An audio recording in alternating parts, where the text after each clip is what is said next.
Hello everyone, welcome back to my YouTube channel mathematics आसान by Mahendra sir. तो आज की इस वीडियो लेक्चर में मैं कंटिन्यू कर रहा हूँ 12th कॉमर्स मैथमेटिक्स पेपर 1 का chapter number 1 that is mathematical logic का one short video lecture. So through this video lecture मैं एंटायर चैप्टर 1 मैथमेटिकल लॉजिक पूरा कवर करने वाला हूँ सो दैट आप अपकमिंग एचएससी बोर्ड एग्जामिनेशन में अच्छे से लिख सकते हो पेपर। तो वीडियो लेक्चर बहुत इंपॉर्टेंट है, एंड तक वीडियो जरूर देखना। तो चलो मैं स्टार्ट करता हूँ chapter number 1 that is mathematical logic का वन शॉर्ट वीडियो लेक्चर। सो देखो मैंने एक्सरसाइज 1.1 के यहाँ पे कुछ इंपॉर्टेंट क्वेश्चन लिखा हुआ है। तो क्वेश्चन नंबर 1 आपको पूछ रहा है कि which of the following sentences are statement in logic, यानी कि पहले आपको बताना है कि जो सेंटेंस दिया है वो स्टेटमेंट इन लॉजिक है कि नहीं है। अगर है या नहीं है वो आपको जस्टिफाई करना है, और अगर वो स्टेटमेंट इन लॉजिक है तो आपको उसका ट्रूथ वैल्यू भी लिखना है। तो ये टाइप का क्वेश्चन 2 मार्क्स के लिए एक्सपेक्टेड रहता है। सो देखो मैंने यहाँ पे लिखा हुआ है the sum of the interior angles of a triangle is 180 degree. अभी आपको पता होना चाहिए कि स्टेटमेंट इन लॉजिक होने के लिए वो स्टेटमेंट कैसा होना चाहिए, एक सिंपल असर्टिव सेंटेंस होना चाहिए, यानी कि एक सिंपल डिक्लेरेटिव सेंटेंस होना चाहिए। या तो उसका वैल्यू ट्रू रहेगा या तो उसका वैल्यू फॉल्स रहेगा। So a logical statement means a simple declarative sentence which is either true और false is known as a statement in logic. तो यहाँ पर क्या दिया है, देखो हमें सेंटेंस दिया है the sum of the interior angle of a triangle is 180 degree. तो ये सिंपल डिक्लेरेटिव सेंटेंस यानी कि अफर्मेटिव सेंटेंस है, तो ये स्टेटमेंट इन लॉजिक होगा। तो हम इसका आंसर लिखेंगे it is a statement in logic. हाँ, it is a statement, it is a statement in logic लिखोगे आप। It is a statement in logic, उसका रीज़न क्या लिखोगे, बिकॉज आपको जस्टिफाई करने के लिए बोला है। It is a statement in logic, यहाँ पे लिखोगे since it is a simple, since it is a simple declarative sentence, since it is a simple declarative sentence. तो given sentence is a statement in logic और उसका justification हो गया। अब इसका ट्रूथ वैल्यू लिखेंगे। तो क्या दिया देखो क्वेश्चन में the sum of the interior angle of a triangle is 180 degree. तो आपको पता है sum of all the angles of a triangle is 180 degree होता है, ये ट्रू है। तो हम यहाँ पे लिखेंगे इट्स ट्रूथ वैल्यू, ठीक है, its truth value is true लिखोगे, its truth value is true यानी कि कैपिटल टी। तो जस्ट इतना ही आपको करना है इसमें। नाउ नेक्स्ट देखो मैंने क्वेश्चन नंबर 8 लिखा है। क्वेश्चन नंबर 8 यहाँ पे सेंटेंस आपको दिया है did you eat lunch at. तो यहाँ पे क्वेश्चन पूछ रहा है, और आपको मालूम है कि अगर स्टेटमेंट में क्वेश्चन है या एक्सक्लेमेटरी है या फिर कमांड या रिक्वेस्ट है तो that type of statement is not a statement in logic. हम यहाँ पे लिखेंगे it is not a statement in logic. हाँ, it is not a statement, it is not a statement in logic। justification क्या लिखोगे, since यहाँ पे लिखेंगे हम लोग since it is an interrogative sentence।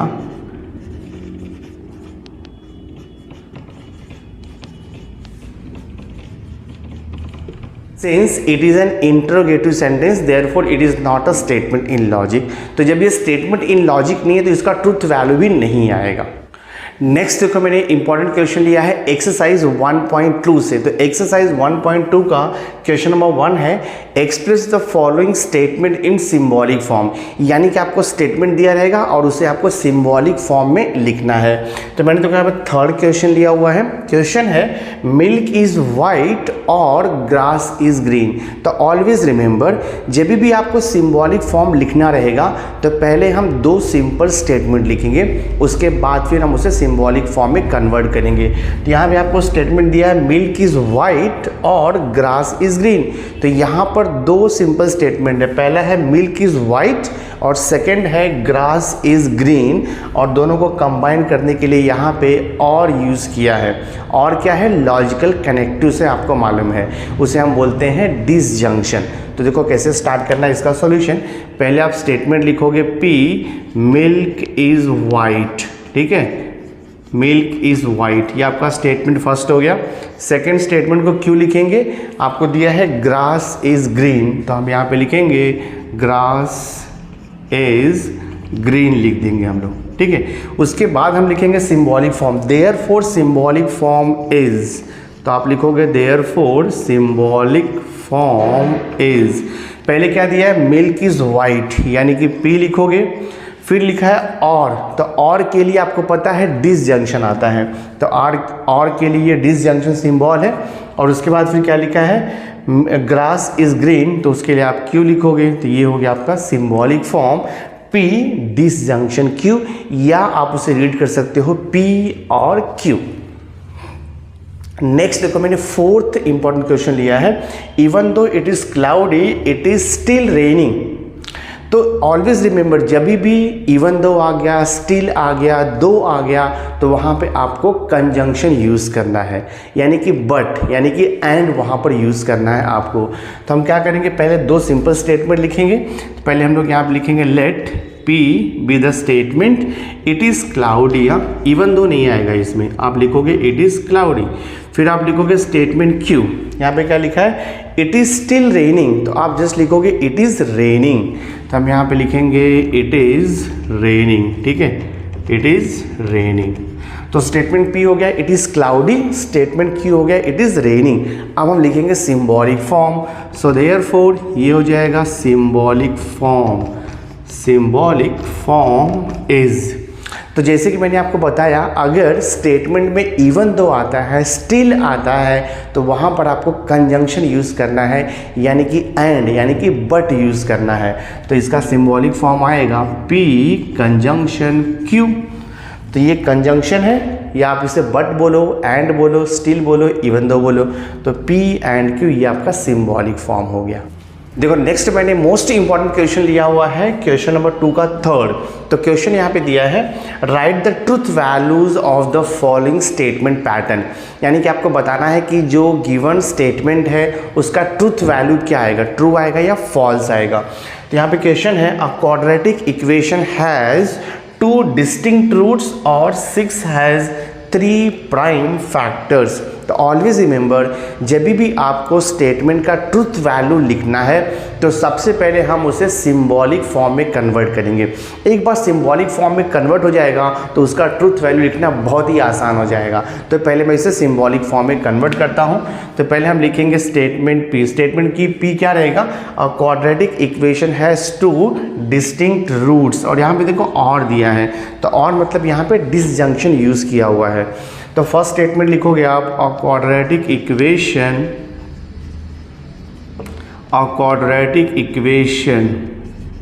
Has, यहाँ पे लिखेंगे हैज़ 2 डिस्टिंक्ट रूट।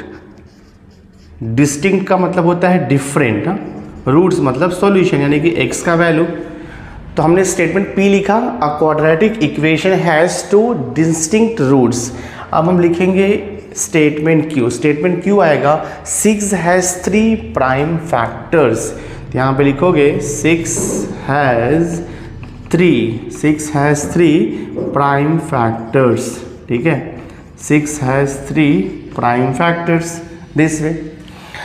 अब ये हो गया, अब आपको लिखना है इसका सिंबॉलिक फॉर्म। सो देखो दोनों भी स्टेटमेंट को कंबाइन करने के लिए यहाँ पे और यूज़ किया है, मतलब डिसजंक्शन यूज़ किया है। तो जब और रहेगा तो आपको पता है सिंबल क्या होता है, तो हम यहाँ पे लिखेंगे देयरफॉर सिंबॉलिक फॉर्म,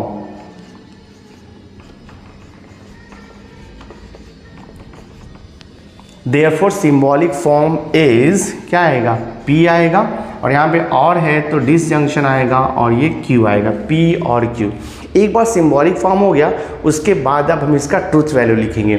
तो ट्रुथ वैल्यू लिखने के लिए पहले आपको नॉलेज होना चाहिए कि स्टेटमेंट P एंड Q उसका ट्रुथ वैल्यू क्या है। तो देखो स्टेटमेंट P क्या दिया है, स्टेटमेंट P है a quadratic equation has 2 distinct root, यानी कि जब हम क्वाड्रेटिक इक्वेशन को सॉल्व करेंगे, क्वाड्रेटिक इक्वेशन आपको मालूम है ax² + bx + c = 0, ये फॉर्मेट को हम बोलते हैं quadratic equation in random variable x। तो यहाँ पे लिखा है कि a quadratic equation has two distinct root, यानी कि दो डिफरेंट रूट होता है, बट क्वाड्रेटिक इक्वेशन का रूट सेम भी हो सकता है। यानी कि जब हम क्वाड्रेटिक इक्वेशन को सॉल्व करते हैं तो हमें x का 2 वैल्यू मिलता है, वो दोनों वैल्यू सेम भी हो सकता है ना, या तो फिर x का दोनों वैल्यू अलग अलग भी हो सकता है। तो ये जो स्टेटमेंट लिखा है a quadratic equation has two different roots, ये स्टेटमेंट फॉल्स है, तो p का जो ट्रुथ वैल्यू आएगा वो फॉल्स आएगा। अब हम स्टेटमेंट q का भी ट्रुथ वैल्यू देख लेते हैं। स्टेटमेंट q क्या दिया है, देखो आपको स्टेटमेंट q दिया है 6 हैज़ 3 प्राइम फैक्टर्स। अब देखो ये 6 है, तो 6 का फैक्टर हम क्या बना सकते हैं, 6 का फैक्टर एक 1 बन सकता है ना, क्योंकि 6 का फैक्टर मतलब 6 को हम किस नंबर से डिवाइड कर सकते हैं, तो 6 को हम 1 से भी डिवाइड कर सकते हैं, 6 को हम देखो 2 से भी डिवाइड कर सकते हैं, 6 को हम 3 से डिवाइड कर सकते हैं, और 6 को हम 6 से डिवाइड कर सकते हैं। 1 2 3 6 इतने नंबर से हम 6 को डिवाइड कर सकते हैं। तो इसमें से प्राइम नंबर क्या है, देखो प्राइम नंबर सिर्फ आपका 2 और 3 दिया है, यानी कि 6 का जो प्राइम फैक्टर है वो 2 और 3, यानी कि 2 प्राइम फैक्टर हैं। बट यहाँ पे क्या लिखा हुआ है कि 6 हैज़ 3 प्राइम फैक्टर, यानी कि ये स्टेटमेंट भी रॉन्ग हो गया। तो यहाँ पर Q का जो ट्रुथ वैल्यू आएगा वो फॉल्स आएगा। देयरफॉर हमें क्या करना है, P और Q का ट्रुथ वैल्यू लिखना है। तो P एंड Q का वैल्यू हम यहाँ पे सब्स्टिट्यूट करेंगे। तो स्टेटमेंट P देखो फॉल्स मिला है, और ये डिसजंक्शन, स्टेटमेंट Q भी हमें फॉल्स मिला है, ये देखो डिसजंक्शन। तो आपको आंसर तो पता ही है, बाय रूल्स ऑफ डिसजंक्शन अगर दोनों स्टेटमेंट फॉल्स रहेगा तो ट्रुथ वैल्यू फॉल्स आता है, और अगर दोनों में से एक भी स्टेटमेंट ट्रू रहेगा तो ट्रुथ वैल्यू ट्रू आएगा, ये आपको मालूम है। So when both the truth values are false, disjunction is always a false statement, तो आंसर आएगा फॉल्स। तो आप क्या लिखोगे, therefore truth value of given statement, therefore truth value of given statement is false। False लिख दो या bracket में कैपिटल F लिख दो, ये आपका फाइनल आंसर है। तो ये टाइप का क्वेश्चन अगर आपको आता है तो ये वे से आपको सॉल्व करना है। नेक्स्ट देखो मैंने एक्सरसाइज 1.3 का मोस्ट इंपॉर्टेंट क्वेश्चन देखो यहाँ पे लिखा हुआ है। क्वेश्चन नंबर 1 है write the negation of the following statement. तो जो भी स्टेटमेंट दिया है उसका आपको निगेशन लिखना है। तो निगेशन का मतलब क्या है, अगर वो स्टेटमेंट पॉजिटिव है तो उसे नेगेटिव कर देना है, और अगर स्टेटमेंट नेगेटिव है तो उसे पॉजिटिव कर देना है। इसका मीनिंग क्या हुआ कि यहाँ पर स्टेटमेंट का मीनिंग चेंज होगा जब आप निगेशन अप्लाई करोगे। तो क्वेश्चन में अगर नॉट नहीं दिया है तो उसका जब निगेशन लिखोगे तो क्वेश्चन में नॉट आ जाएगा एट अ सुटेबल प्लेस, और अगर क्वेश्चन में पहले से ही नॉट दिया हुआ है तो जब हम उसका निगेशन लिखेंगे तो नॉट या वहाँ से रिमूव हो जाएगा और वो पॉजिटिव स्टेटमेंट बन जाएगा। So this is the rule of writing the negation of any simple statement. ठीक है, तो देखो मैंने यहाँ पे फर्स्ट क्वेश्चन लिखा हुआ है ऑल मेन आर एनिमल्स। तो आपको इसका निगेशन लिखना है, बहुत ही सिंपल है। जस्ट क्या करो, आप यहाँ पर नॉट प्लेस कर दो at an appropriate place in the statement. तो यहाँ पर लिखा है ऑल मेन आर एनिमल्स, तो आप लिखोगे इट्स निगेशन इज, क्या है इसका निगेशन, आप लिखोगे all men are not animals, इतना ही आपको लिखना है, all men are not animals. This is the negation of the given simple statement. Next देखो मैंने यहाँ पे थर्ड सब क्वेश्चन लिखा हुआ है it is false that Nagpur is the capital of Maharashtra. तो आपको इसका निगेशन लिखना है, तो आप क्या लिख सकते हो, it is true that, false का निगेशन आप ट्रू लिख सकते हो, it is true that Nagpur is the capital of Maharashtra, या फिर अगर आपने सिंपली लिखा Nagpur is the capital of Maharashtra तो भी राइट रहेगा। तो इसका निगेशन आप लिखो it is true that Nagpur is the capital of Maharashtra, या तो फिर लिखो Nagpur is the capital of Maharashtra, simply लिख दो तो भी आपका आंसर राइट रहेगा। तो मैं इसका आंसर लिखता हूँ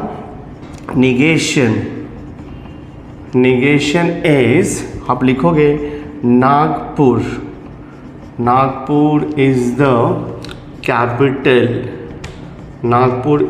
कैपिटल ऑफ महाराष्ट्र। ये आपका निगेशन हो गया गिवन स्टेटमेंट का। बहुत इजी है, आई होप आपको अंडरस्टैंड हो रहा होगा ये सब। नेक्स्ट देखो, मैंने एक्सरसाइज 1.3 का मोस्ट इंपॉर्टेंट क्वेश्चन लिया है, क्वेश्चन नंबर 3। क्वेश्चन नंबर 3 है, write the truth values of negation of each of the following statement. यानी कि इसमें क्या हो गया कि आपको जो स्टेटमेंट दिया है उसका ट्रुथ वैल्यू नहीं लिखना है, जो स्टेटमेंट आपको दिया है पहले उसका निगेशन निकालना है, और निगेशन निकालने के बाद जो स्टेटमेंट आएगा उसका आपको ट्रुथ वैल्यू यहाँ पे लिखना है। बहुत ही आसान है। देखो यहाँ पे क्वेश्चन क्या लिखा है, √5 इज एन इर्राशनल नंबर। तो सबसे पहले आपको देखना है कि जो गिवन स्टेटमेंट है वो ट्रू है या फॉल्स है। इसके लिए आपको नॉलेज होना चाहिए ट्रू और फॉल्स पता करने के लिए। तो √5 is an irrational number. Always remember, square root का कोई भी नंबर रहेगा वो इर्राशनल नंबर ही होता है। स्क्वायर रूट का कोई भी नंबर रहेगा वो इर्राशनल नंबर होता है। यानी कि जो गिवन स्टेटमेंट है वो ट्रू है, तो जब आप उसका निगेशन लोगे तो उसका ट्रूथ वैल्यू क्या हो जाएगा, फॉल्स हो जाएगा। तो हम यहाँ पे लिखेंगे सिंस ट्रूथ वैल्यू, आप लिखोगे since truth value of given statement, since truth value of given statement is, यहाँ पे लिखोगे true. √5 is an irrational number, ये ट्रू स्टेटमेंट है। So truth value of the given statement is true. Therefore, अब आपको इसका निगेशन लेना है, देयरफॉर निगेशन ऑफ ट्रू क्या आएगा, फॉल्स आएगा। Negation of true false. तो आप आंसर क्या लिखोगे, truth value of negation of given statement is false. ऐसे फाइनल आंसर लिखोगे। तो आप लिखोगे therefore truth value of negation of truth value of negation of given statement, truth value of negation of given statement is false लिख दो या फिर bracket में कैपिटल F। तो ये हमारा फाइनल आंसर हो गया। नाउ नेक्स्ट देखो, एक्सरसाइज 1.4 मैंने लिया हुआ है, इसके मोस्ट इंपॉर्टेंट क्वेश्चन। तो मैंने देखो यहाँ पर फर्स्ट क्वेश्चन लिखा है, write the following statements in symbolic form. तो जो स्टेटमेंट आपको दिया उसे आपको सिंबॉलिक फॉर्म में लिखना है। आपको मालूम है अगर वो सिंगल स्टेटमेंट है फिर तो सिंबॉलिक फॉर्म लिखना बहुत ईजी होगा, लेकिन अगर वो कंपाउंड स्टेटमेंट है तो सिंबॉलिक फॉर्म लिखने के लिए सबसे पहले हम उसे 2 सिंपल स्टेटमेंट में लिखेंगे। तो देखो यहाँ पे स्टेटमेंट आपको दिया है, stock prices are high if and only if stocks are rising. तो यहाँ पर 2 स्टेटमेंट आपको दिया है। एक तो स्टेटमेंट है आपका स्टॉक प्राइसेस आर हाई, दूसरा स्टेटमेंट है आपका स्टॉक्स आर राइजिंग, और ये जो बीच में यूज़ किया है इफ़ एंड ओनली इफ़, ये बाई कंडीशनल है। यानी कि इसे हम बोलते हैं logical connective by conditional if and only if.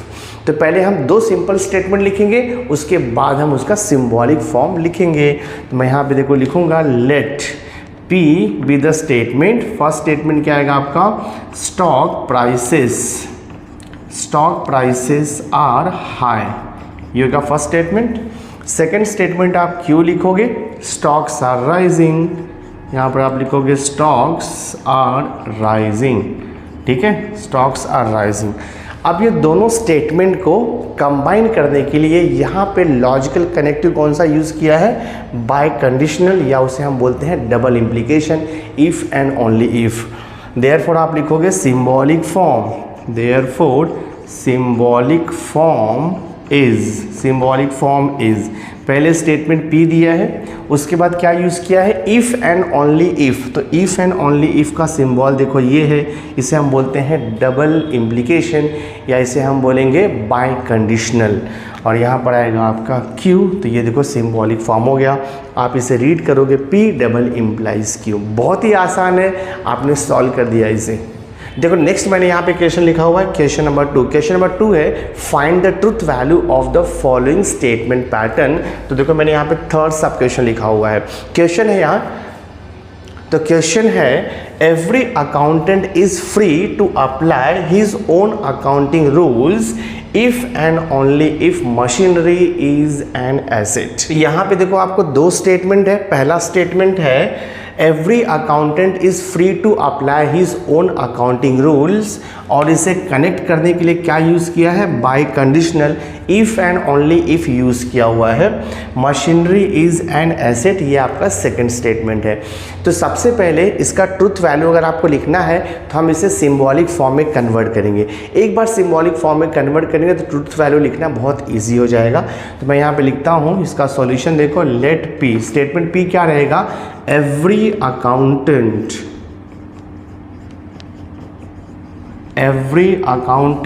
is free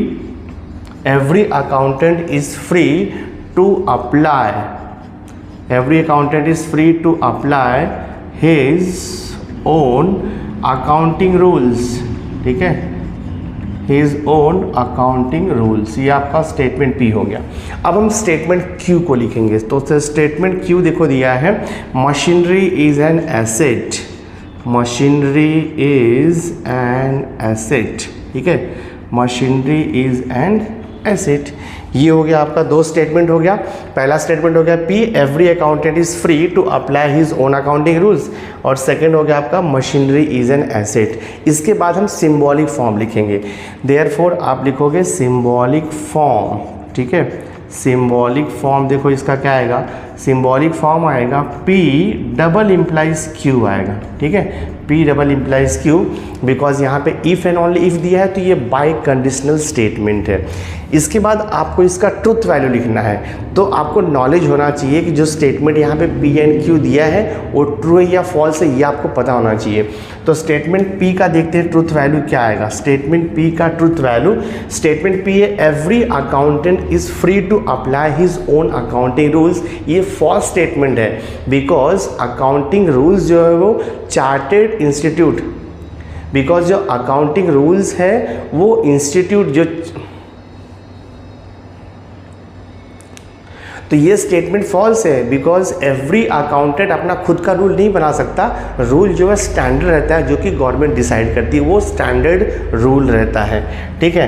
तो every accountant is free to apply his own accounting rules, ये फॉल्स स्टेटमेंट है। और दूसरा देखो स्टेटमेंट यहाँ पे जो क्यू है उसका देखते हो ट्रुथ वैल्यू क्या लिखा है, मशीनरी इज़ एन एसेट। तो अकाउंट में आपने पढ़ा रहेगा मशीनरी को हम एसेट में काउंट करते हैं, ठीक है। तो मशीनरी इज़ एन एसेट, ये आपका ट्रू स्टेटमेंट हो गया। तो देखो हमारा सिंबॉलिक फॉर्म क्या था, हमारा सिंबॉलिक फॉर्म था P डबल इम्प्लाइज Q। अब इसमें क्या करो आप P एंड Q का ट्रुथ वैल्यू हम इसमें सब्स्टिट्यूट करेंगे। तो स्टेटमेंट P फॉल्स है, मालूम है आपको, डबल इम्प्लाइज स्टेटमेंट Q आपका ट्रू है। तो अब आपको रूल्स पता होना चाहिए डबल इम्प्लीकेशन का। तो डबल इम्प्लीकेशन का रूल होता है दोनों स्टेटमेंट का अगर सेम ट्रूथ वैल्यू रहेगा तो आंसर ट्रू आता है, और दोनों स्टेटमेंट का अलग अलग ट्रूथ वैल्यू रहेगा तो फॉल्स आता है। यानी कि दोनों फॉल्स रहेगा तो डबल इम्प्लीकेशन का वैल्यू फॉल्स आएगा, दोनों ट्रू रहेगा यानी कि दोनों अगर फॉल्स रहेगा तो डबल इम्प्लीकेशन का वैल्यू ट्रू आएगा, और अगर दोनों ट्रू रहेगा तो भी डबल इम्प्लीकेशन का वैल्यू ट्रू आएगा। बट एक फॉल्स एक ट्रू रहेगा तो आंसर आपका फॉल्स आने वाला है, तो इसका ट्रुथ वैल्यू आएगा फॉल्स। तो फाइनल आंसर लिखोगे आप यहाँ पे therefore truth value of given statement, truth value of given statement is false, या ब्रैकेट में लिखो कैपिटल F। ये हमारा फाइनल सॉल्यूशन है। नेक्स्ट देखो मैंने एक्सरसाइज 1.4 का मोस्ट इंपॉर्टेंट क्वेश्चन लिया हुआ है। क्वेश्चन है if P and Q are the true statement, R and S are the false statement, then find the truth value of the following statement। तो ये हमें गिवन स्टेटमेंट है, इसका आपको ट्रुथ वैल्यू बताना है, यानी कि स्टेटमेंट ट्रू आएगा या फॉल्स आएगा। और क्वेश्चन में क्या दिया है कि जो स्टेटमेंट P एंड Q है दोनों भी ट्रू है, और स्टेटमेंट R एंड S ये दोनों फॉल्स है। तो सिंपली क्या करना है, जो भी आपको स्टेटमेंट पैटर्न दिया है जहाँ पर P एंड Q लिखा है वहाँ पर आपको T सब्स्टिट्यूट करना है क्योंकि स्टेटमेंट ट्रू है, और जहाँ पे R एंड S लिखा हुआ वहाँ पर आपको F यानी कि फॉल्स वैल्यू सब्स्टिट्यूट करके रूल्स अप्लाई करोगे, आपको सॉल्यूशन मिलते जाएगा। तो मैं देखो स्टार्ट करता हूँ इसका सॉल्यूशन। ये हो जाएगा negation of bracket, statement P and Q true दिया है तो P के प्लेस पे ट्रू आएगा, और आर एंड एस फॉल्स है तो ये एफ आएगा एंड एफ आएगा, देखो ब्रैकेट क्लोज कर दो, फिर ये एंड निगेशन ब्रैकेट में आर का वैल्यू फॉल्स है एंड निगेशन एस का वैल्यू देखो यहाँ पे फॉल्स दिया हुआ है एंड क्यू का वैल्यू आपको ट्रू दिया हुआ है। सिंप्लीफाई करते जाएंगे सॉल्यूशन आपको ऑटोमेटिकली मिलते जाएगा। So this is equivalent to negation. पहले हम ब्रैकेट को सॉल्व करते हैं टी, और अभी आपको रूल्स पता होना चाहिए एफ एंड एफ, यानी कि अगर दोनों स्टेटमेंट फॉल्स है तो उसका कंजंक्शन क्या आएगा, फॉल्स आएगा। ये रूल्स तो आपको पता ही है। तो एफ एंड एफ, देखो एफ आता है ब्रैकेट क्लोज एंड निगेशन, ये ब्रैकेट में देखो एफ एंड, तो ये एफ एंड मैं वैसे लिखता हूँ। सबसे पहले आप निगेशन एफ का वैल्यू लिखोगे तो निगेशन एफ का वैल्यू आपको मालूम है ट्रू आता है, तो ये देखो आपका ट्रू आ गया, ये bracket close conjunction T. Simplify करते जाएंगे हम लोग। So this is equivalent to negation T और एफ। तो आपको डिसजंक्शन का रूल मालूम है, दोनों स्टेटमेंट फॉल्स रहेगा तो फॉल्स आता है, अदरवाइज ट्रू आता है। तो ये हो जाएगा आपका टी, ठीक है, ब्रैकेट क्लोज कर दो यहाँ पे, और एक कंजंक्शन है निगेशन है, ये ब्रैकेट सॉल्व करेंगे हम लोग एफ एंड टी। तो एंड में अगर दोनों ट्रू रहेगा तो ही ट्रू आता है, अदरवाइज फॉल्स आता है। तो एफ एंड टी, एफ हो जाएगा ये, और ये एंड देखो यहाँ पे टी एज इट इज़ रहेगा। So this is equivalent to negation T. आपको पता है निगेशन टी क्या होता है, ट्रू का निगेशन फॉल्स होता है, और ये कंजंक्शन, ये निगेशन ऐसे ही रहेगा। और ये देखो F and T, F and T, again F आ जाएगा। So this is equivalent to F and negation F. Negation F आपको मालूम है वो ट्रू होता है, और ये भी आपको पता है कि एफ कंजंक्शन टी जो है वो फॉल्स होता है। तो आप आंसर क्या लिखोगे, therefore truth value of the given statement pattern is false. बहुत इंपॉर्टेंट है ये टाइप का क्वेश्चन, आइदर 2 या तो फिर 3 मार्क्स के लिए बोर्ड एग्जाम में एक्सपेक्टेड हो सकता है। तो बहुत ही आसान था, हमने सॉल्व कर दिया इसे। नाउ नेक्स्ट देखो, मैंने एक्सरसाइज 1.5 का मोस्ट इंपॉर्टेंट क्वेश्चन लिया हुआ है। एक्सरसाइज 1.5 में बेसिकली हमें जो है क्वांटिफायर्स को यूज़ करके हमें गिवन स्टेटमेंट का ट्रुथ वैल्यू लिखना है। तो क्वेश्चन नंबर 1 देखो आपको दिया है, use the quantifiers to convert each of the following open sentences defined on N. N का मतलब होता है natural number into a true statement. तो ओपन सेंटेंस दिया है, आपको क्वांटिफायर यूज करके उसे ट्रू स्टेटमेंट में कन्वर्ट करना है। आपको पहले से ही पता है कि there are 2 types of quantifier. पहला होता है यूनिवर्सल क्वांटिफायर और सेकंड होता है एग्जिस्टेंशियल क्वांटिफायर। तो यूनिवर्सल क्वांटिफायर का मीनिंग क्या होता है कि जो भी आपको स्टेटमेंट दिया है it will be true for all values of X. जैसे यहाँ पे नेचुरल नंबर है तो if the given statement is true for all the natural number तो वहाँ पर यूनिवर्सल क्वांटिफायर यूज होगा। But if the given statement is true for some natural number तो वहाँ पर हम एग्जिस्टेंशियल क्वांटिफायर यूज करेंगे। तो यहाँ पर देखो क्या दिया है, क्वेश्चन 6 मैंने लिया है 3y-2 लेस देन और इक्वल टू आपको 9 दिया हुआ है।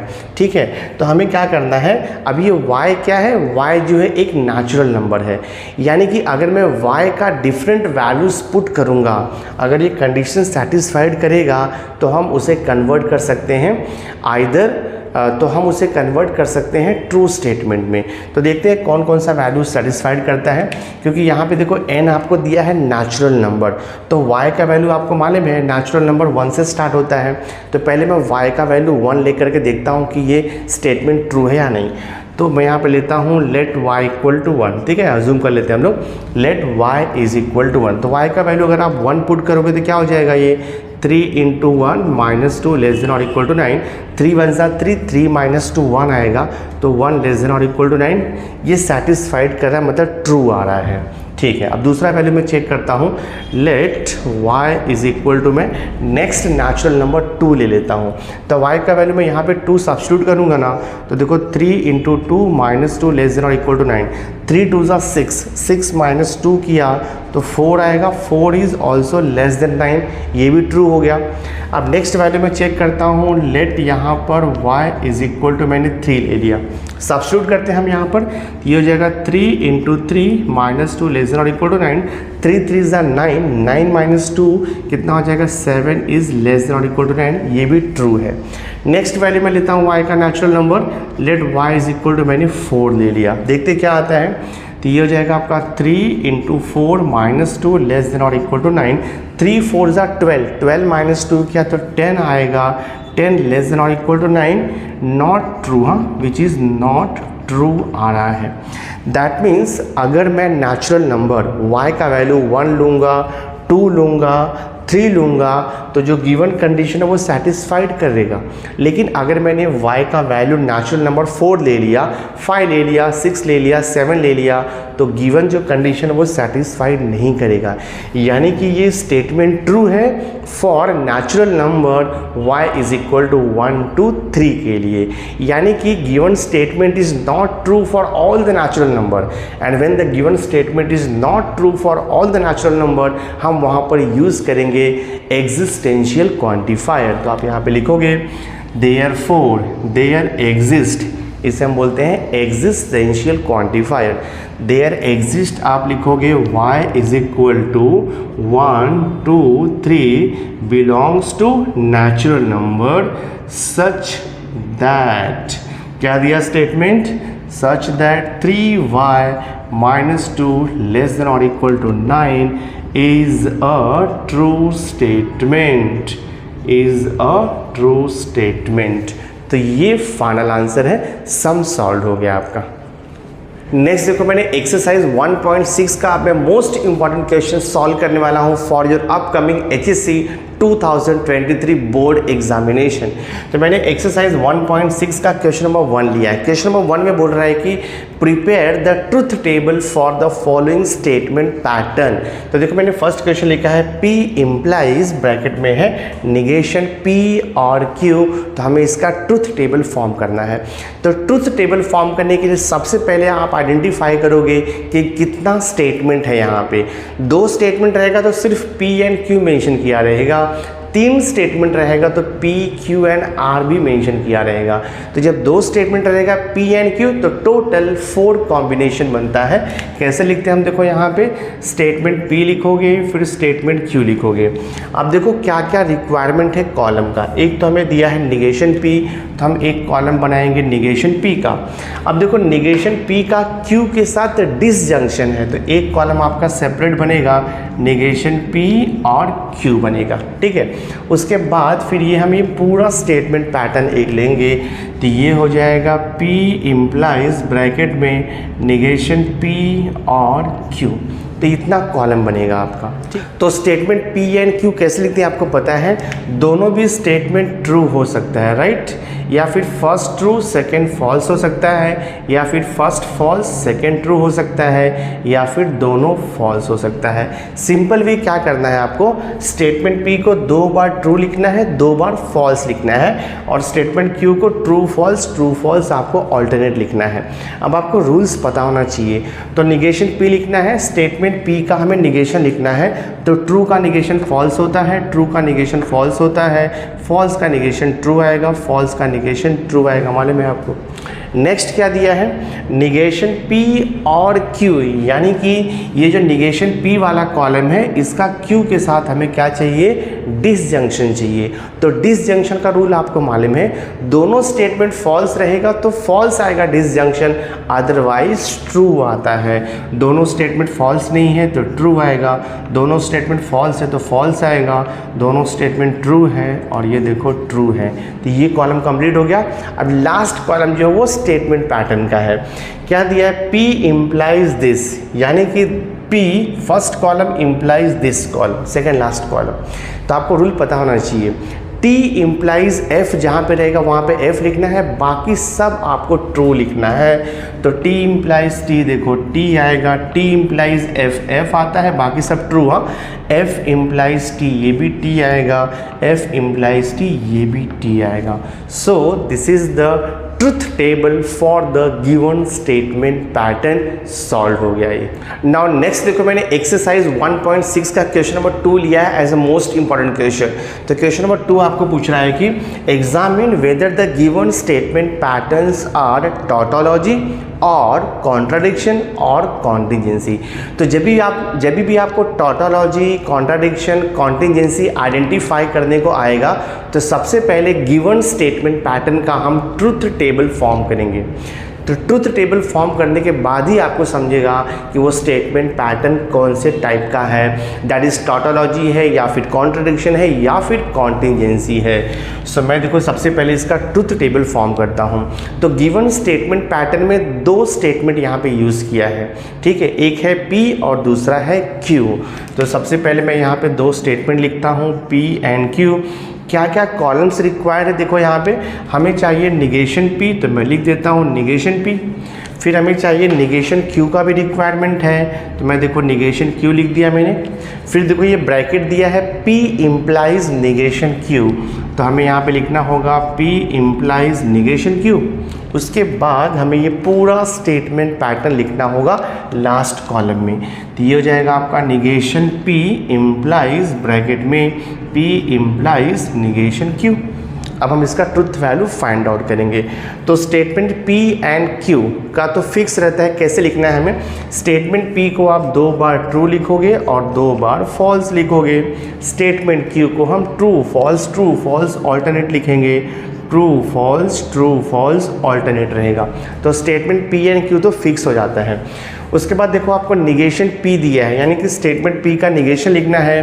तो ट्रू का निगेशन फॉल्स आएगा, ट्रू का निगेशन फॉल्स आएगा, फॉल्स का निगेशन ट्रू आएगा, फॉल्स का निगेशन ट्रू आएगा।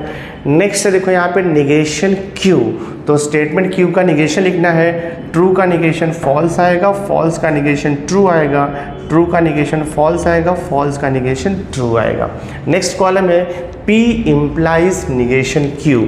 तो T इम्प्लाइज F, देखो यहाँ पे फर्स्ट कॉलम में इम्प्लाइज, फोर्थ कॉलम है, तो T इम्प्लाइज F आपको मालूम है F आता है, T इम्प्लाइज T, देखो T आएगा, F इम्प्लाइज F T आएगा, F इम्प्लाइज T, देखो T आएगा। अब लास्ट कॉलम है गिवन स्टेटमेंट पैटर्न का।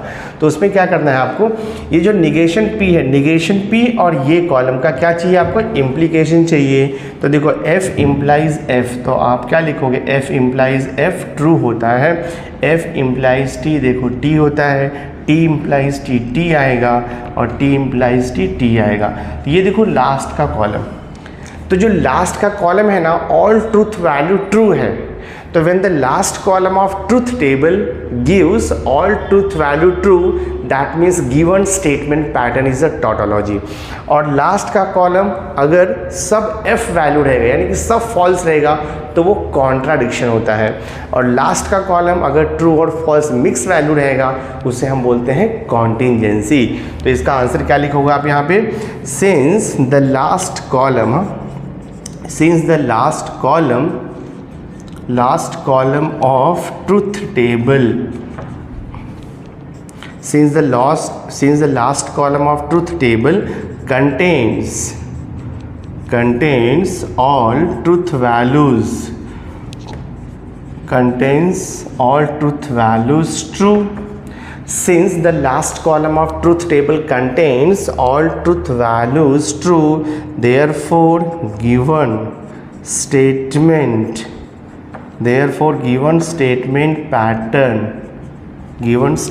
pattern is a, क्या लिखोगे, tautology. Given statement pattern is a tautology, ये हमारा फाइनल आंसर है। ये टाइप का क्वेश्चन 3 मार्क्स के लिए एक्सपेक्टेड रहता है for your HSC board examination. Now next देखो, मैंने मोस्ट इंपॉर्टेंट क्वेश्चन लिया है क्वेश्चन नंबर 7 को। क्वेश्चन नंबर 7 है, prove that the following pairs of statement patterns are equivalent. यानी कि हमें ट्रुथ टेबल यूज करके यहाँ पे जो 2 स्टेटमेंट पैटर्न दिया है उसको इक्वल प्रूफ करना है, यानी कि इक्विवेलेंट प्रूफ करना है।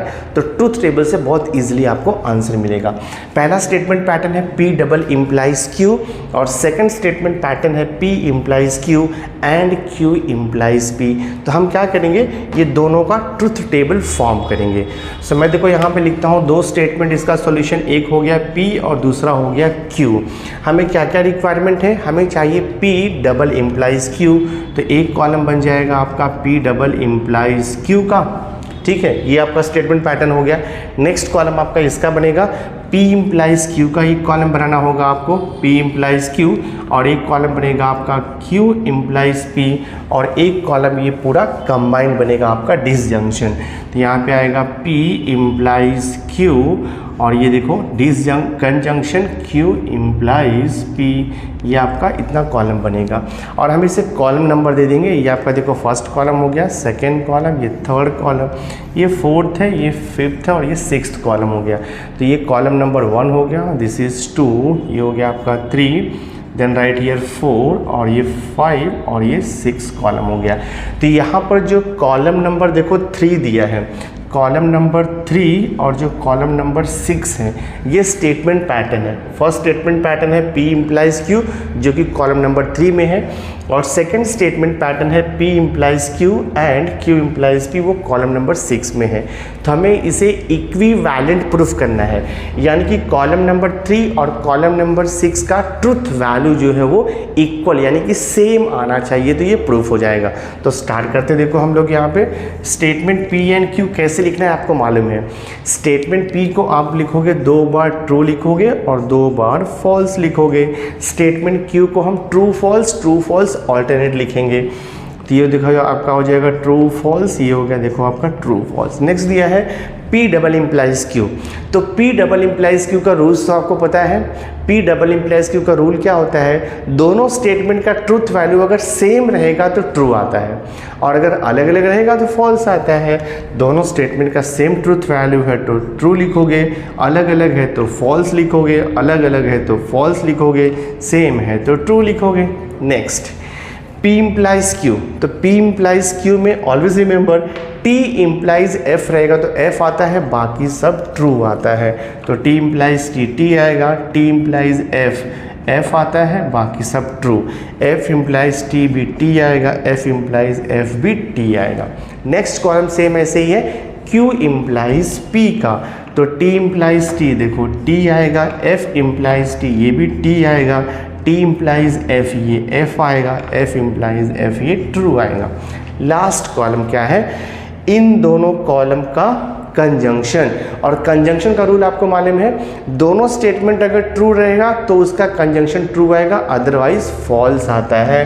तो दोनों स्टेटमेंट ट्रू है, कंजंक्शन ट्रू आएगा। ये दोनों स्टेटमेंट ट्रू नहीं है तो फॉल्स आएगा, ये दोनों स्टेटमेंट ट्रू नहीं है तो फॉल्स आएगा, दोनों स्टेटमेंट ट्रू है तो ट्रू आएगा। अब आप column number 3 and column number 6 को ऑब्जर्व कर लो। कॉलम नंबर 3 का ट्रूथ वैल्यू देखो TFFT, और 6 का भी TFFT, यानी कि सेम ट्रूथ वैल्यू आ रहा है।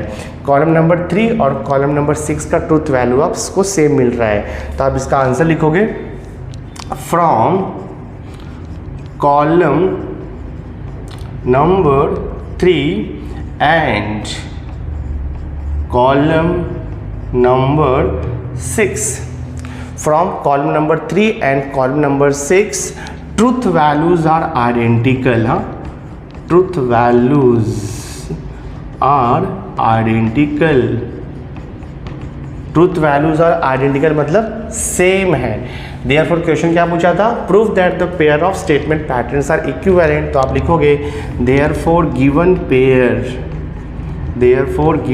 pair of statement pattern, given pair of statement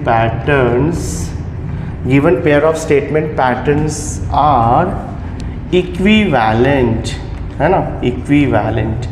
तो ये हमने प्रूफ कर दिया, बहुत ही आसान इसका सॉल्यूशन है। नाउ नेक्स्ट देखो, मैंने एक्सरसाइज 1.7 का मोस्ट इंपॉर्टेंट क्वेश्चन यहाँ पे लिखा हुआ है। क्वेश्चन है write the dual of the following statement pattern. तो हमें यहाँ पे एक स्टेटमेंट पैटर्न दिया, उसका आपको ड्यूअल लिखना है। तो ऑलवेज रिमेंबर ड्युअलिटी का कॉन्सेप्ट क्या होता है मैं आपको बताता हूँ। ड्युअलिटी का कॉन्सेप्ट बहुत ईजी है। अगर कंजंक्शन दिया है तो उसका ड्यूअल हो जाएगा डिसजंक्शन, डिसजंक्शन दिया है तो उसका ड्यूअल हो जाएगा कंजंक्शन। अगर टॉटोलॉजी है तो उसका ड्यूअल हम लिखते हैं कॉन्टिजेंसी, और अगर कॉन्टिजेंसी है तो उसका ड्यूअल हम लिखेंगे टॉटोलॉजी। इतना ही चेंजेस आपको करना है किसी भी गिवन स्टेटमेंट पैटर्न का। तो यहाँ पर दिया है write the dual of the following statement pattern. मैंने देखो थर्ड सब क्वेश्चन लिया है as a most important question. तो क्वेश्चन है P और ब्रैकेट में Q और R is equivalent to P और Q और R दिया है, इसका हमें ड्यूअल लिखना है। तो किससे आंसर लिखोगे आप लिखोगे ड्यूअल इज गिवन बाय, ठीक है, इसका हमें ड्यूअल लिखना है। तो ये देखो P है, ये और दिया है, यानी कि यहाँ पे डिसजंक्शन है तो डिसजंक्शन का ड्यूअल हो जाएगा कंजंक्शन। फिर ये देखो Q है और यहाँ पे लिखा है डिसजंक्शन, तो डिसजंक्शन का ये हो जाएगा कंजंक्शन, और ये देखो R, और ये इक्विवेलेंट वैसे ही रहेगा। नेक्स्ट देखो यहाँ पे ब्रैकेट में P है, यहाँ पर आपको दिया है डिसजंक्शन तो उसका लिख दो आप कंजंक्शन, और यहाँ पर देखो आपको दिया है डिसजंक्शन तो इसका आप लिख दो conjunction. So this is the method of writing the dual of the given statement. बहुत ही आसान था, हमने इसे सॉल्व कर दिया। एग्जैक्टली सेम वे देखो यहाँ पे क्वेश्चन नंबर 2 भी है। क्वेश्चन नंबर 2 जो है वो वर्ड फॉर्म में दिया है। तो क्वेश्चन है write the dual statement of the given statement. Same thing करना है, जहाँ पर एंड यूज किया रहेगा उसका ड्यूअल आप लिखोगे और अगर और लिखा रहेगा तो वहाँ पे लिखोगे आप एंड। इतना ही चेंजेस करना है। तो क्वेश्चन है a number is real number and the square of the number is non negative. तो जस्ट क्या करना है आपको, ये एंड को रिमूव करके वहाँ पे आपको और लिख देना है। तो आंसर क्या आएगा, आप लिखोगे ड्यूअल स्टेटमेंट, ठीक है, ड्यूअल स्टेटमेंट इज, क्या आएगा statement, a number is real number, ठीक है, a number is real number. And की जगह पे आपको लिखना है और, a number is a real number और the square of the numbers और the square of the number is क्या है, नॉन नेगेटिव।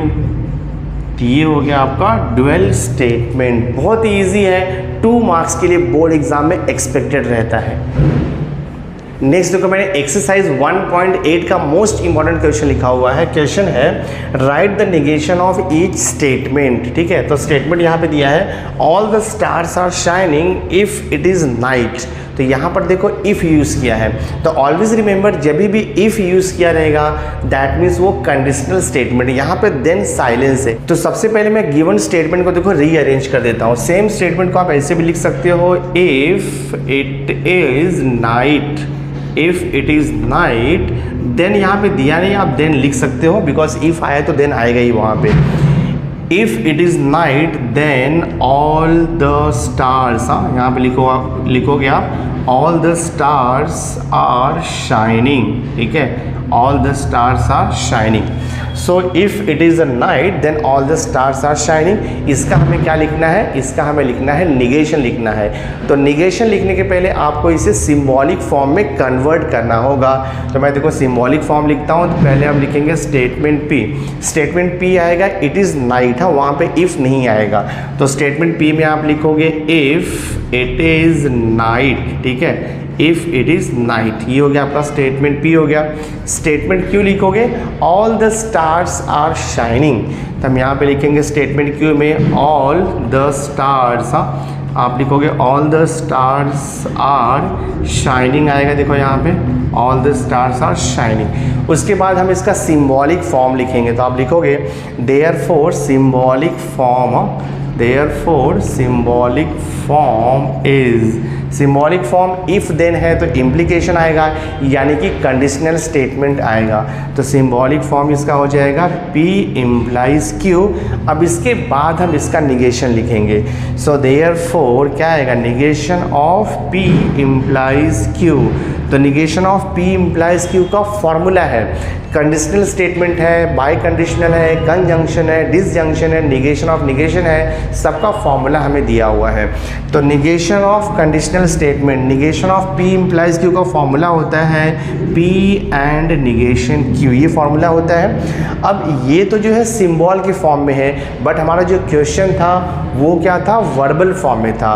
तो अब हम इसे वर्बल फॉर्म में लिख देंगे। तो क्या आएगा, पहले P लिखा है तो P क्या लिखोगे आप, इट इज़ नाइट। यहाँ पर देखो मैंने रॉन्ग लिखा है, इफ़ नहीं आएगा, जस्ट आएगा इट इज़ नाइट आएगा, इफ़ नहीं आता है। तो स्टेटमेंट P आप लिखोगे इट इज़ नाइट, हाँ, तो ये हो जाएगा इट इज़ नाइट लिखेंगे हम लोग, इट इज़ नाइट। फिर देखो एंड आएगा, एंड निगेशन Q है तो Q क्या लिखा है, all the stars are shining. तो आप क्या लिखोगे, all the stars are not shining, it is night and आप क्या लिखोगे, all the stars, all the stars are not shining, all the stars are not shining।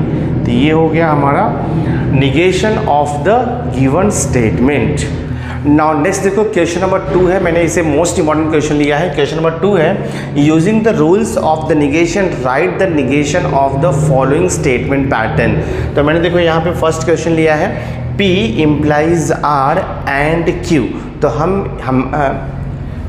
P implies R and Q, तो हमें इसका निगेशन लिखना है। तो देखो आंसर कैसे लिखोगे आप इसका, निगेशन ऑफ, ये पूरे का निगेशन लिखना है तो ये ब्रैकेट में जाएगा P इम्प्लाइज R एंड यहाँ पर देखो Q, हाँ, इसका हमें निगेशन लिखना है। ठीक है, तो आपको पता है अगर मैं ये ब्रैकेट को फर्स्ट स्टेटमेंट लूँगा और इसको अगर मैं सेकंड स्टेटमेंट लूँगा, बीच में क्या दिया हुआ है, कंजंक्शन दिया हुआ है। ठीक है, बीच में कंजंक्शन दिया हुआ है, तो आपको रूल्स पता होना चाहिए। देखो यहाँ पे मैं रूल्स आपको बता देता हूँ। Negation of P and Q, इसका फॉर्मूला क्या होता है, निगेशन P एंड का और हो जाएगा और ये निगेशन Q, ये रूल है इसका, इसे हम बोलते हैं निगेशन ऑफ कंजंक्शन।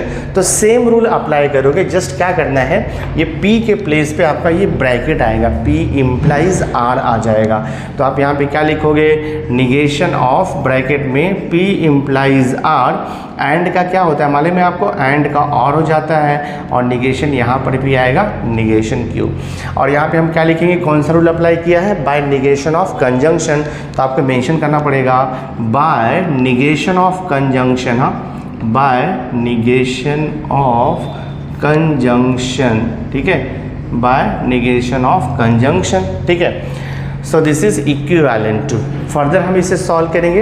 यहाँ पर जो क्या लिखा है, negation of P implies R लिखा हुआ है, that means negation of implication है। तो निगेशन ऑफ इम्प्लीकेशन का रूल आपको पता होना चाहिए, तो मैं आपको बताता हूँ रूल। देखो यहाँ पे negation of P implies Q is equivalent to होता है P एंड निगेशन Q, ये फॉर्मूला है। तो ये सेम फॉर्मूला यहाँ पे अप्लाई होगा, तो ये हो जाएगा P एंड निगेशन R हो जाएगा, और यह और निगेशन Q तो दिया ही है।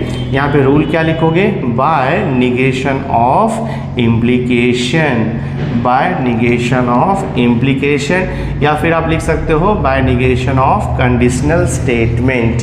तो ये हमारा फाइनल आंसर है, हम इसे फर्दर सिंप्लीफाई नहीं कर सकते। सो this is the negation of given statement by using the rules of the negation. Now next देखो, मैंने एक्सरसाइज 1.8 का मोस्ट इंपॉर्टेंट क्वेश्चन लिया है, जो कि बहुत बार बोर्ड एग्जाम में पूछ चुका है। क्वेश्चन नंबर 3 है, write the converse, inverse and Contra positive of the following statement. यानी कि जो आपको स्टेटमेंट दिया है, हमें उसका कन्वर्स लिखना है, बाद में इनवर्स लिखना है और बाद में उसका कॉन्ट्रा पॉजिटिव भी लिखना है। 3 मार्क्स के लिए बोर्ड एग्जाम में एक्सपेक्टेड रहता है ये टाइप का क्वेश्चन। सो देखो यहाँ पे क्वेश्चन लिखा है, if he studies then he will go to college. तो always remember converse, inverse and contrapositive is possible only for the conditional statement. तो ये देखो कंडीशनल स्टेटमेंट दिया है, तो सबसे पहले हम इसको सिंबॉलिक फॉर्म में लिखेंगे, उसके बाद हम इसका converts, inverse and Contra positive find out करेंगे। सो मैं देखो यहाँ पे लिखता हूँ, सबसे पहले लिखूंगा इसका स्टेटमेंट P लिखूंगा, ही स्टडीज। ठीक है, तो ये हो जाएगा देखो आपका ही स्टडीज़, ये फर्स्ट स्टेटमेंट हो गया आपका ही स्टडीज़।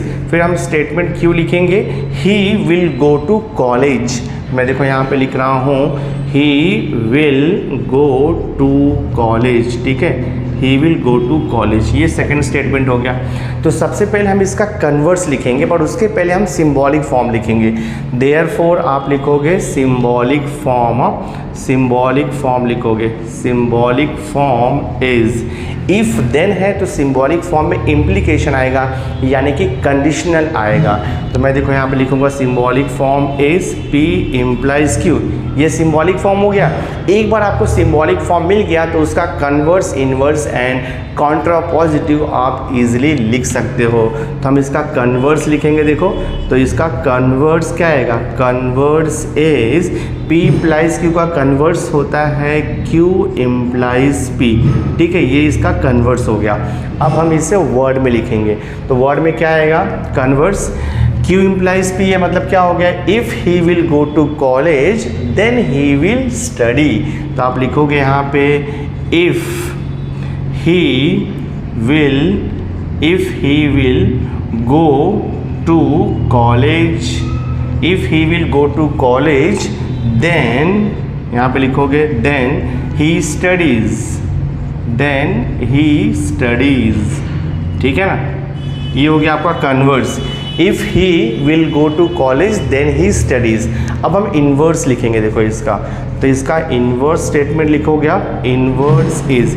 इन्वर्स में सिंपली क्या करना है, ये जो P इम्प्लाइज Q है ना, दोनों के पहले आपको निगेशन लगा देना है। तो ये हो जाएगा, देखो आपका negation P implies negation Q, ये इन्वर्स हो जाएगा आपका। अब इसे हम वर्बल फॉर्म में लिख देंगे। तो निगेशन P मतलब क्या आएगा, ही स्टडीज़। तो यहाँ पे इम्प्लीकेशन है, तो आप लिखोगे if he does not, if he does not studies, if he does not studies then, यहाँ पे लिखोगे then he will not go to college. He will not go to college. ठीक है, ये देखो हो गया आपका इन्वर्स हो गया। If he does not studies then he will not go to college. अब लास्ट हम लिखेंगे कॉन्ट्रापॉजिटिव। देखो इसका, तो मैं देखो यहाँ पे लिखता हूँ कॉन्ट्रापॉजिटिव। ठीक है, तो कॉन्ट्रापॉजिटिव क्या आएगा, सिंपली ये जो है ना negation P implies negation Q, इसका उल्टा कर दो। यानी कि पहले लिखो आप निगेशन Q, फिर इम्प्लाइज एंड देन लिख दो निगेशन P। अब देखते हैं इसका वर्बल फॉर्म क्या आता है कॉन्ट्रापॉजिटिव, निगेशन Q इफ़। ठीक है, तो आप लिखोगे if he will not go to college. यहाँ पे लिखेंगे if he will not go to college, if he will not go to college then क्या लिखेंगे, he does not studies, then he does not study लिखोगे आप, then he does not study। ये हो गया converse, inverse and contrapositive of a conditional statement, जो कि बहुत इंपॉर्टेंट है आपके examination board point of view. Now next देखो, मैंने एक्सरसाइज 1.9 का मोस्ट इंपॉर्टेंट क्वेश्चन लिया है। क्वेश्चन नंबर 1 है, without using the truth table we have to show that the following statement patterns are logically equivalent. तो ये विदाउट यूजिंग ट्रूथ टेबल है। हमने एक्सरसाइज 1.7 में या फिर एक्सरसाइज 1.6 में हमने ट्रूथ टेबल यूज़ करके 2 लॉजिकल स्टेटमेंट को प्रूफ किया था। बट यहाँ पे क्वेश्चन में मेंशन किया है कि without using truth table we have to prove that given statement patterns are logically equivalent. तो मैंने देखो सेकंड सब क्वेश्चन लिखा है। सेकंड सब क्वेश्चन दिया है P कंजंक्शन, ब्रैकेट में है negation P disjunction Q, disjunction negation Q is logically equivalent to, हमें स्टेटमेंट P प्रूफ करना है। तो हम क्या करेंगे, by using the rules of negation हम LHS और RHS को प्रूफ करेंगे। तो LHS देखो यहाँ पे काफ़ी कॉम्प्लिकेटेड है, RHS में तो सिर्फ P दिया हुआ है। तो हम LHS को लेकर के सॉल्व करेंगे और फाइंड आउट करेंगे इक्वल टू RHS। मैं देखो LHS से स्टार्ट करता हूँ। तो LHS हम लेते हैं, LHS आपको दिया है P एंड देखो ब्रैकेट में यहाँ पर लिखा हुआ है निगेशन P और Q लिखा हुआ है, और देखो यहाँ पे ब्रैकेट में है negation Q bracket close. So this is equivalent to, हम प्रूफ करेंगे। पहले हम ब्रैकेट को सॉल्व करेंगे। देखो P कंजंक्शन, अगर आप ब्रैकेट को ठीक से ऑब्जर्व करोगे तो यहाँ पर देखो आपको Q दिया है और यहाँ पर नेगेशन Q दिया है, बीच में देखो यहाँ पे डिसजंक्शन आपको दिया है। तो हम क्या कर सकते हैं, यहाँ पे एसोसिएटिव लॉ को यूज़ कर सकते हैं। सी हियर, तो मैं क्या करता हूँ, देखो यहाँ पे ये नेगेशन P वैसे लिखता हूँ, ठीक है, और ये जो और दिया है वैसे लिखते हैं हम लोग, और ये कंबाइन कर देता हूँ, यानी कि Q और नेगेशन Q को हम एक ब्रैकेट में लिख देते हैं। तो जब आप ऐसे ब्रैकेट चेंज करोगे उसे हम बोलते हैं एसोसिएटिव लॉ। तो आपको यहाँ पे मेंशन करना पड़ेगा बाय एसोसिएटिव लॉ, ठीक है, बाय एसोसिएटिव लॉ आपको मेंशन करना पड़ेगा। अब नेक्स्ट स्टेप देखते हैं क्या आता है। This is equivalent to P and bracket में देखो नेगेशन P और फिर यहाँ पे देखो ब्रैकेट। अब यहाँ पे क्या दिया है, Q और नेगेशन Q। तो Q और negation Q always equal to T होता है, यानी कि टॉटोलॉजी, उसे हम बोलते हैं बाय कॉम्प्लीमेंट लॉ। तो आप यहाँ पे क्या लिख सकते हो, Q और नेगेशन Q की जगह पे आप T लिख सकते हो, और यहाँ पे क्या लॉ आएगा, बाय, इसे हम बोलते हैं कॉम्प्लीमेंट लॉ, ठीक है ना, बाय कॉम्प्लीमेंट लॉ। ये हो गया आपका बाय कॉम्प्लीमेंट लॉ।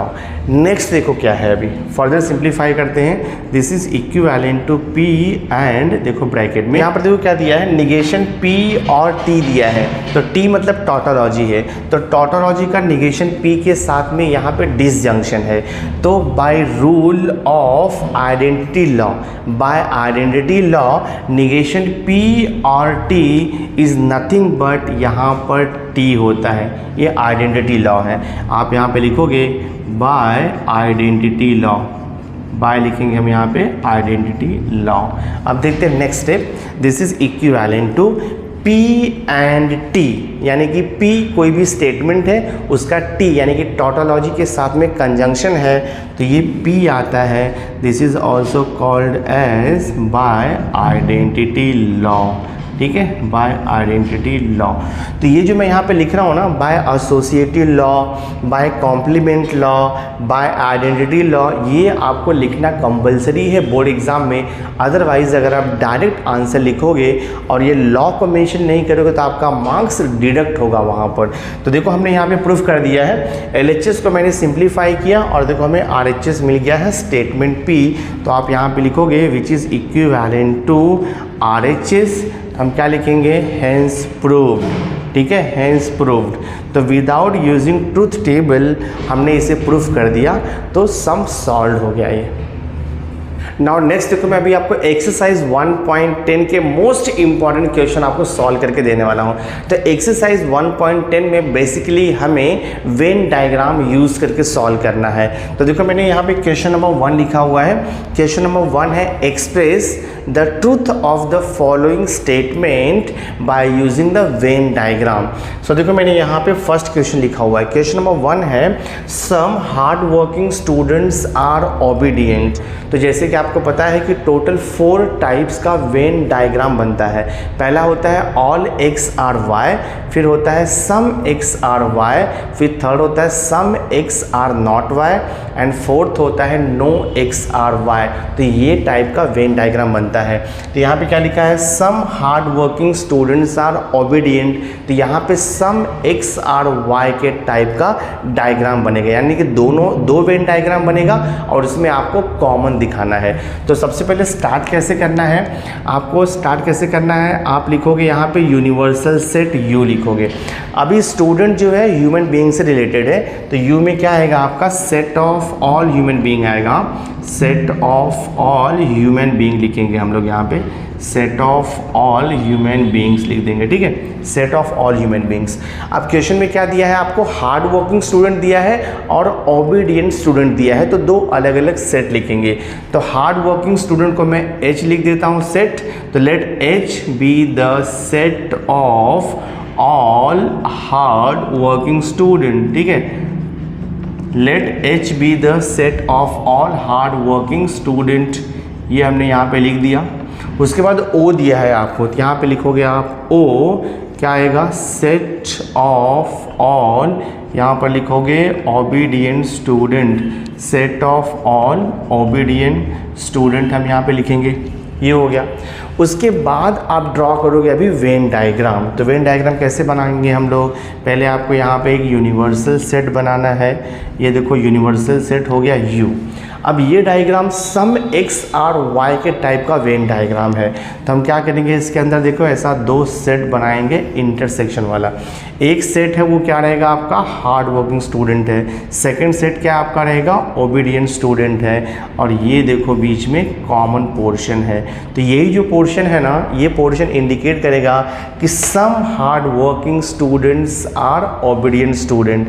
और आपको यहाँ पे लिखना पड़ेगा H intersection O not equal to null set, यानी कि H intersection O, set H और O में कुछ कॉमन है, नल सेट नहीं आएगा। तो आप लिखोगे H intersection O is not equal to null set. और फाइनल आंसर आप यहाँ पे क्या लिखोगे, अबाव वेन डायग्राम। हाँ, आप यहाँ पे लिखोगे अबाव वेन डायग्राम, ठीक है। Above Venn diagram represents, above Venn diagram represents truth value of given statement, ठीक है। Truth value of given statement, ये आपका फाइनल आंसर है। Above Venn diagram gives truth value of the above statement pattern. तो ये type का question 3 marks के लिए HSC बोर्ड एग्जामिनेशन में एक्सपेक्टेड रहता है। 1 मार्क्स आपका ये सेट लिखोगे उसके ऊपर मिलेगा, 1 मार्क्स रहता है वेन डायग्राम के ऊपर, और 1 मार्क्स रहता है ये आपका फाइनल स्टेटमेंट जो लिखते हैं उसके ऊपर। तो टोटल 3 मार्क्स का क्वेश्चन ये बोर्ड एग्जामिनेशन में आ सकता है। So my dear student, through this one short video lecture हमने 12th कॉमर्स मैथमेटिक्स पेपर 1 का जो चैप्टर नंबर 1 था मैथमेटिकल लॉजिक, उसका complete revision through this video lecture हमने आपको प्रोवाइड कर दिया है। सो आई होप आज का ये वीडियो लेक्चर आपको अंडरस्टैंड हुआ रहेगा। और अगर वीडियो अच्छा लगा होगा इसे लाइक जरूर करना, मैक्सिमम स्टूडेंट्स को शेयर कर देना। और अगर अभी तक आपने मेरे चैनल को सब्सक्राइब नहीं किया है तो सब्सक्राइब करके बेल आइकन जरूर प्रेस कर देना, सो दैट मैं जो भी लेटेस्ट वीडियो बनाऊंगा उसकी नोटिफिकेशन आपको टाइम टू टाइम मिलती रहेगी। So thanks for being with me, मिलते हैं नेक्स्ट लेक्चर में।